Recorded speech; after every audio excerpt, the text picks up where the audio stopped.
amigos Revisão PGE, vamos para a nossa terceira aula de Direito Financeiro, pensando na prova da PGE São Paulo, beleza? Agora a gente vai falar de princípios orçamentários, tranquilo? Essa aula não é das mais divertidas, por assim dizer, a gente não tem muita jurisprudência, muita divergência doutrinária interessante para analisar. Aqui é muita leitura da Lei 4.320, tá? Que é uma lei antiga, uma técnica legislativa meio ruim, às vezes é um pouco truncada de se analisá-la, por isso a gente traz vários dispositivos importantes aqui para você. Vamos lá? Analisar os princípios orçamentários.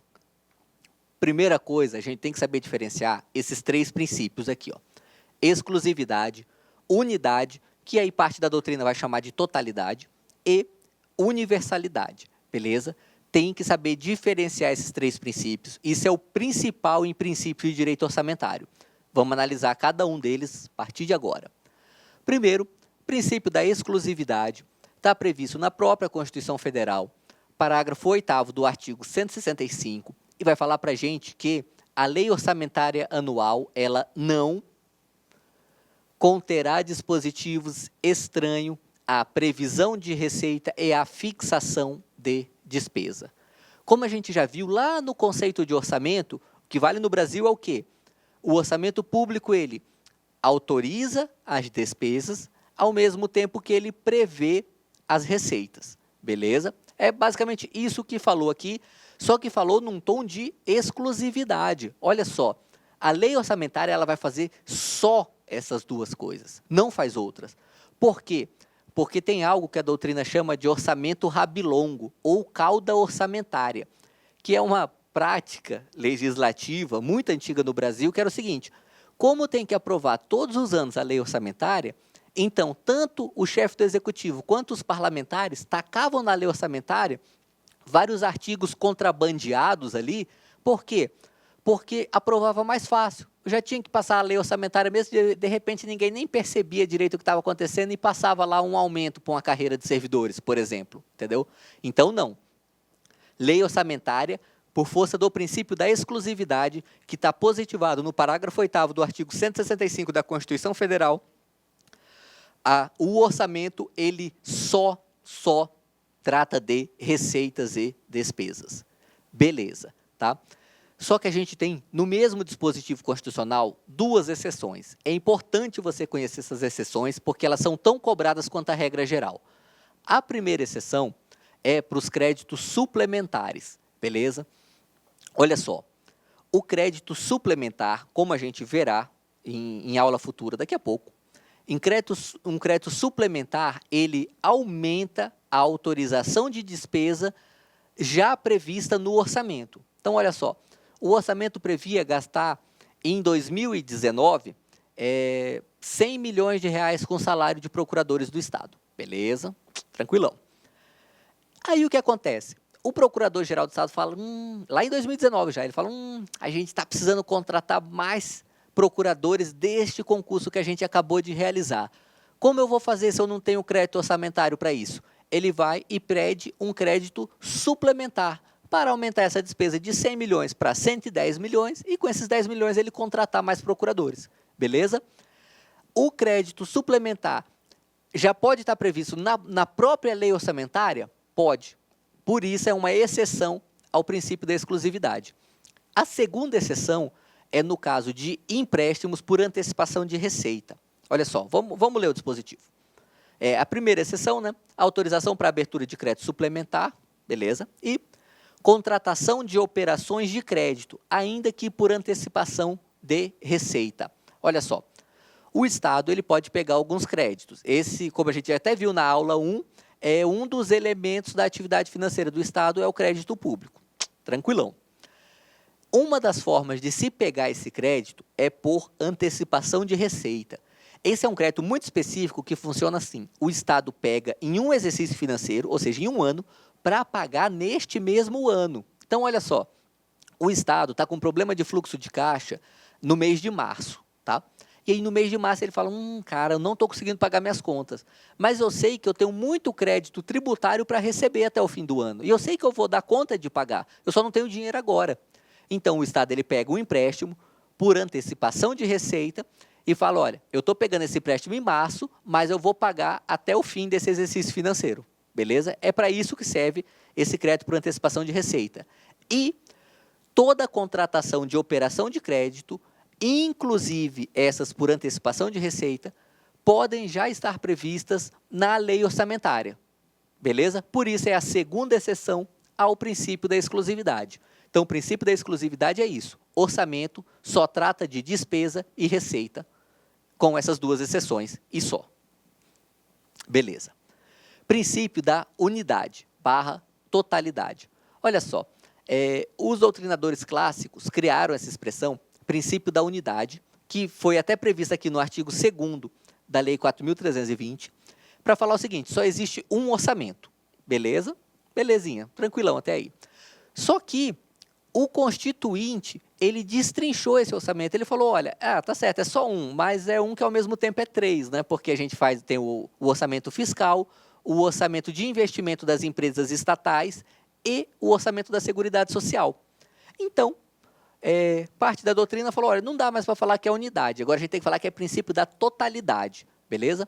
Mas essa é uma diferença que, para a doutrina amplamente majoritária, é uma diferença só de nomenclatura. Então, não dê muita relevância a ela, só sabe que é unidade ou totalidade. Qualquer uma das duas expressões serve aqui, tá bom? E esse princípio, ele quer dizer o quê? Ele quer dizer que a gente vai ter uma unidade política no orçamento e não documental. Você lembra que eu acabei de falar que são 3? Pois é, quer dizer que a gente tem 3 documentos ali, né? Mas esses 3 documentos estão na mesma lei. E, o mais importante, isso quer dizer que um ente federativo, um município, ou um estado, ou a União, só tem um orçamento anual. Isso é o coração do princípio da unidade. E cada ente político elabora um único orçamento. O orçamento federal é tripartido, como eu falei, mas isso não quebra o princípio da unidade ou totalidade, beleza? Como a gente vai ver, tem uma característica interessante, eu deixei para analisar isso lá na Lei Orçamentária Anual, na aula sobre Lei Orçamentária Anual. No estado de São Paulo, é quadripartite, tá? A gente tem um 4º elemento aqui para o orçamento, mas a gente vai analisar naquela aula lá, não vai ser agora não. E tem o princípio da universalidade. Está aqui na Lei 4.320, artigo 3º, no artigo 4º também. A lei de orçamentos compreenderá todas as receitas. E no artigo 4º fala que todas as despesas. Olha só, pelo princípio da exclusividade, a gente viu que só está no orçamento o que é matéria orçamentária. Pelo princípio da universalidade, a gente vê que toda matéria orçamentária tem que estar dentro do orçamento. Você vê que esses princípios aparentemente se confundem, mas não, eles são as duas faces da mesma moeda, tá? Só pode ter conteúdo de despesa e receita dentro do orçamento e, ao mesmo tempo, o orçamento só pode, ao mesmo tempo, toda despesa e receita tem que estar no orçamento. Beleza? A gente tem umas exceções a esse princípio da universalidade, que estão na Lei 4.320 mesmo.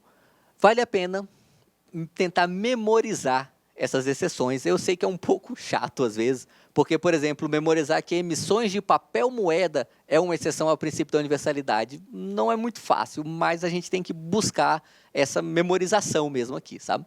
Quais são as exceções? Temos 3 aqui. Primeiro, operações de crédito por antecipação de receita. É uma exceção ao princípio da universalidade também.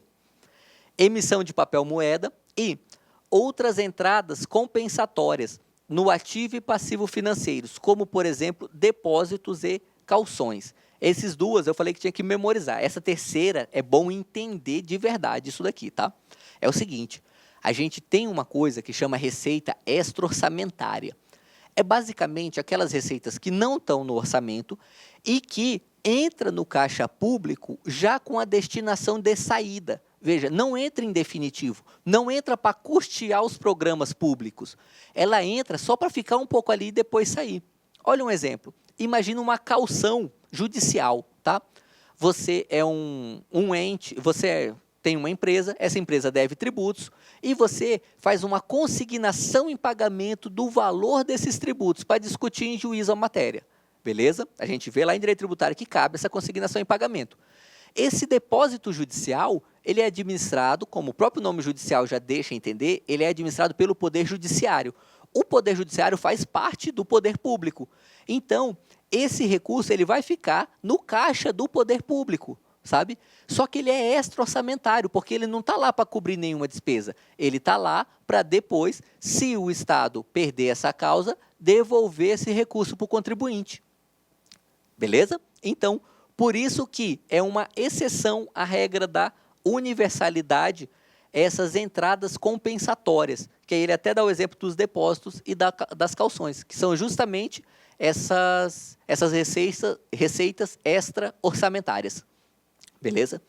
Tem mais uma que é numa súmula muito antiga do STF, súmula 66, mas que ainda vale. Tá?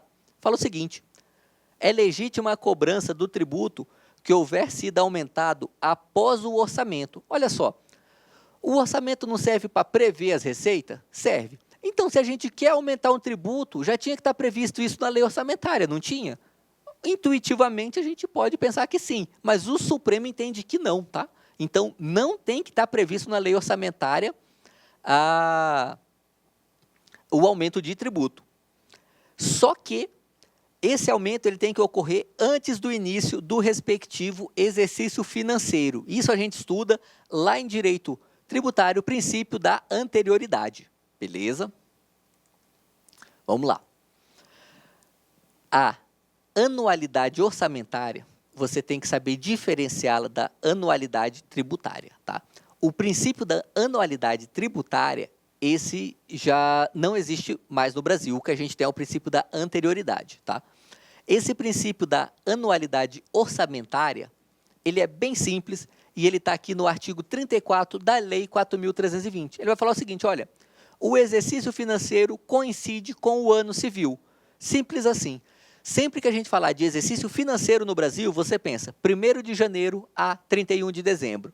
Na meia-noite, dia 31 de dezembro, ali quando está tendo os fogos da virada nas praias do Brasil inteiro. Nesse momento a gente troca de exercício financeiro no Brasil e isso tem uma série de consequências para o direito financeiro. Tá? O artigo 167, parágrafo 1º da Constituição, uma redação interessante aqui para a gente, fala o seguinte: nenhum investimento cuja execução ultrapasse um exercício financeiro. Olha só, se a gente quer fazer um investimento e esse investimento demora mais de um exercício financeiro, a gente precisa que ele esteja incluso no PPA, beleza? Ou, pelo menos, que tenha uma lei que autorize essa inclusão no PPA. Então, a gente ainda vai analisar PPAs especificamente e detidamente, mas já fique com você aqui isso seguinte: a gente tem o princípio da anualidade. O princípio da anualidade fala que o exercício financeiro é 1º de janeiro a 31 de dezembro. E a Constituição fala, vai fazer um investimento que ultrapassa um exercício financeiro, tem que estar previsto na PPA. Beleza? Princípio do orçamento bruto. Esse é bem fácil. Olha só, artigo 6º da Lei 4.320. Todas as receitas e despesas constarão da lei orçamentária pelos seus totais, vedadas quaisquer deduções. Olha só, tem uma série de receitas que o Estado tem, que ele arrecada X, mas ele não fica com X. Por quê? Porque uma parte ele tem que repassar para alguém. Veja, quando a gente estuda, geralmente nos livros de direito tributário, a gente estuda a repartição de receitas tributárias. E aí lá a gente vê que o ICMS, o Estado arrecada, mas 25%, ele passa para os municípios. E aí tem até a regrinha, né, dos 3/4 e do 1/4, e esse 1/4 o Estado pode fazer uma lei determinando como é que vai passar, quais são as regras e tal.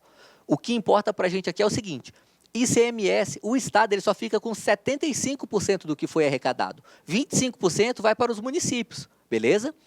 Então, como é que a gente coloca isso na lei orçamentária anual? Põe o valor total arrecadado, por exemplo, 100 milhões de reais, ou põe só o que fica com o Estado, por exemplo, 75 milhões de reais. Olha só, pelo princípio do orçamento bruto, tem que colocar nos dois campos do orçamento. No campo da receita, põe o valor inteiro. Nesse meu exemplo, 100 milhões de reais é a receita prevista para ICMS. No campo da despesa, a gente coloca 25 milhões de reais de despesa com o repasse constitucional do ICMS para os municípios. Entendeu? tem que estar os dois valores brutos lá no orçamento. Esse é o princípio do orçamento bruto. O Estado não pode, em nenhuma hipótese, sob pena de ilegalidade, de estar infringindo esse artigo, ao invés de colocar 100 milhões de ICMS, colocar 75 milhões, porque ele já deduziu que vai ter que repassar para o município. Não pode fazer isso em qualquer hipótese. Tá? Princípio da especificação ou especialidade. É a mesma coisa, só muda o nome, cada doutrina escolhe um nome que achar mais bonitinho aqui. Tá? Esse princípio, ele vai falar o seguinte, olha, os créditos orçamentários eles têm que estar especificados e com valores pré-determinados. Olha só, primeiro, artigo 5º da Lei 4.320. A lei de orçamento não consignará dotação global, beleza? O que seria essa dotação global? É ao invés de você detalhar o gasto público, você coloca, olha, 2 bilhões de reais para gastar com servidores públicos. Olha, não serve, porque esse orçamento ele é global, ele não destrincha, ele não detalha nada, ele não estabelece quais são os programas do governo, ele não funciona, tá? A gente vai ver que tem uma exceção no artigo 20 da Lei 4.320. A gente chega lá rapidinho. Mas, continuando, na LRF também tem previsão do princípio da especialidade. Parágrafo 4º do artigo 5º. É vedado consignar na lei orçamentária crédito com finalidade imprecisa ou dotação ilimitada. Beleza? Da mesma forma que você não pode pegar e colocar um monte de coisa dentro do mesmo crédito orçamentário, você também não pode criar um crédito orçamentário sem definir qual é o valor exato dele, beleza? Ah, e se ao longo do ano a gente descobrir que esse valor não é suficiente? Para isso a gente tem os créditos adicionais, tá? Mas no orçamento tem que estar previsto um valor certinho ali, matemático mesmo, sabe? Um valor cravadinho, tá? A exceção ao princípio da especialidade. A gente tem duas. A primeira é fácil, que é um dispositivo que eu pessoalmente gosto muito, acho muito bom para o Estado ter esse tipo de previsão legal, porque facilita o gerenciamento ao longo do ano, que é a reserva de contingência. A reserva de contingência é uma obrigação que a LRF criou para que os entes federativos, ao fazerem o seu orçamento anual, eles deixem um valor especificado de reserva, sabe? Esse valor é assim, por exemplo, o Estado de São Paulo vai lá e deixa 100 milhões de reserva de contingência. Vai gastar com o que esses 100 milhões? Com a necessidade que surgir ao longo do ano. Quando faz o orçamento, a gente não sabe qual que é essa necessidade. Por exemplo, esse surto de febre amarela que teve agora no começo do ano em São Paulo. Provavelmente ele não estava previsto ano passado. Então, você pode usar recursos da reserva de contingência para quê? Para fazer a campanha de vacinação. É interessante, é para isso que serve a reserva de contingência e ela fere o princípio da especialidade. Ela fere não, ela cria uma exceção, né? Por quê? Porque pelo princípio da especialidade tem que estar previsto lá o valor certinho para cada despesa, né? E na reserva de contingência a gente nem sabe qual despesa vai usar essa reserva, tá? O segundo orçamento são os programas especiais de trabalho, previstos no artigo 20 da Lei 4.320. Olha só, esses programas, a gente vai ler o próprio dispositivo legal, e eu vou ensinar para você um macetezinho para acertar isso daqui. Você só tem que memorizar isso aqui, ó, Programa Especial de Trabalho. Se na sua prova cair essa expressão exata, Programa Especial de Trabalho, saiba que para ela pode fazer uma dotação global, beleza? Então, se é um Programa Especial de Trabalho, pode fazer dotação global. Para qualquer outra hipótese, não pode fazer essa dotação. Para acertar a questão em concurso é fácil, esse assunto. É só isso. É programa especial? Pode fazer dotação global, acabou, vamos para a próxima questão, vamos ser felizes. Agora, na prática, é quase impossível utilizar isso daqui com segurança, porque o que exatamente é um programa especial de trabalho que vai autorizar uma dotação global, sabe? Existe uma insegurança jurídica grande nesse parágrafo único do artigo 20, porque o executivo pode entender que algo é um programa especial que enseja uma dotação global, aí depois o Tribunal de Contas ou o Ministério Público entende que não conta e entra com uma ação de improbidade ou de responsabilidade contra o gestor. Por isso, é bem difícil usar isso daqui, mas é bem fácil acertar a questão na prova. A questão na prova é, Programa Especial de Trabalho pode ter dotação global, tá? Então, a gente só tem duas exceções ao princípio da especialidade, reserva de contingência e programas especiais de trabalho. Beleza? Mas o princípio da unidade de tesouraria. Olha só, esse princípio é outro que funciona muito bem na legislação, na prática é um pouco mais confuso. Graças a Deus que não cai prática na prova, né? A gente só tem que saber como funciona na legislação. E vamos lá, artigo 56. O recolhimento de todas as receitas far-se-á em estrita observância ao princípio da unidade de tesouraria, vedada qualquer fragmentação para a criação de caixas especiais. Se você já atuou em algum órgão financeiro do poder público, você já deve ter visto falar na conta única do Estado, às vezes chamam de fonte 100, que é a fonte orçamentária 100, é a nomenclatura mais comum. É o seguinte, esse é o dinheiro geral que o Estado, e quando eu digo Estado em sentido amplo, né, pode ser para o município, para o Estado ou para a União. E essa fonte ampla, vamos dizer assim, é uma conta bancária mesmo, que se deposita todos os recursos do Estado nessa conta. Se chama normalmente de conta única. Esse é o princípio da unidade de tesouraria. Quer dizer que a gente deve ter uma única tesouraria no Estado. A Cefaz, a Secretaria Estadual de Fazenda, ela deve centralizar isso daí e, preferencialmente, gerir essa conta única do Estado. Beleza? E o artigo 164, parágrafo 3º, vai trazer um dispositivo interessante, complementar nesse assunto, falando o quê? As disponibilidades de caixa da União serão depositadas no Banco Central. Tá, é a União, vai para o Banco Central. A dos estados, do DF, dos municípios e dos órgãos ou entidades do poder público e das empresas por ele controladas em instituições financeiras oficiais, ressalvados os casos previstos em lei. Tá? Então, essa conta única tem que estar onde? Tem que estar em uma instituição financeira oficial. Se for da União, tem que estar lá no Banco Central. Agora, estados e municípios e DF é em qualquer instituição financeira oficial. E agora um julgado bem legal do Supremo para fazer uma diferenciação importante aqui. Olha só. Disponibilidade de caixa. Folha de pagamento dos servidores públicos. Depósito em instituição financeira privada. É possível, sim, tá? Para o Supremo, o depósito de salário ou de remuneração de servidor público em instituição financeira privada não afronta o artigo 164, parágrafo 3º da Constituição Federal. Por quê? Porque não se enquadra no conceito de disponibilidade de caixa. Olha só, o Supremo aqui entende, ao meu ver com toda razão, que onde o governo vai depositar o salário dos servidores, não importa, não é o que está abrangido aqui por esse parágrafo 3º. Por quê? Porque esse parágrafo 3º fala da disponibilidade de caixa do governo, do Estado mesmo. Quando ele vai depositar para a conta do servidor, não é mais disponibilidade do Estado. Isso passou a ser agora uma disponibilidade do próprio servidor, passou a ser dinheiro privado e não dinheiro público, beleza? Por isso que não precisa ser feito num banco público. Inclusive, é muito comum que estados e municípios façam licitação para decidir qual banco vai receber esses depósitos, porque é muito interessante para os bancos ter essa carteira de servidores, né? Porque ele já ganha ali, tipo no estado de São Paulo, um pacote de milhões de contas, com um monte de gente pegando empréstimo consignado, fazendo empréstimo imobiliário, enfim. Para o banco é muito interessante, por isso os estados eles vendem essa carteira de contas, por assim dizer, né? E o Supremo entendeu que é válido, pode depositar sim em instituições privadas. Beleza?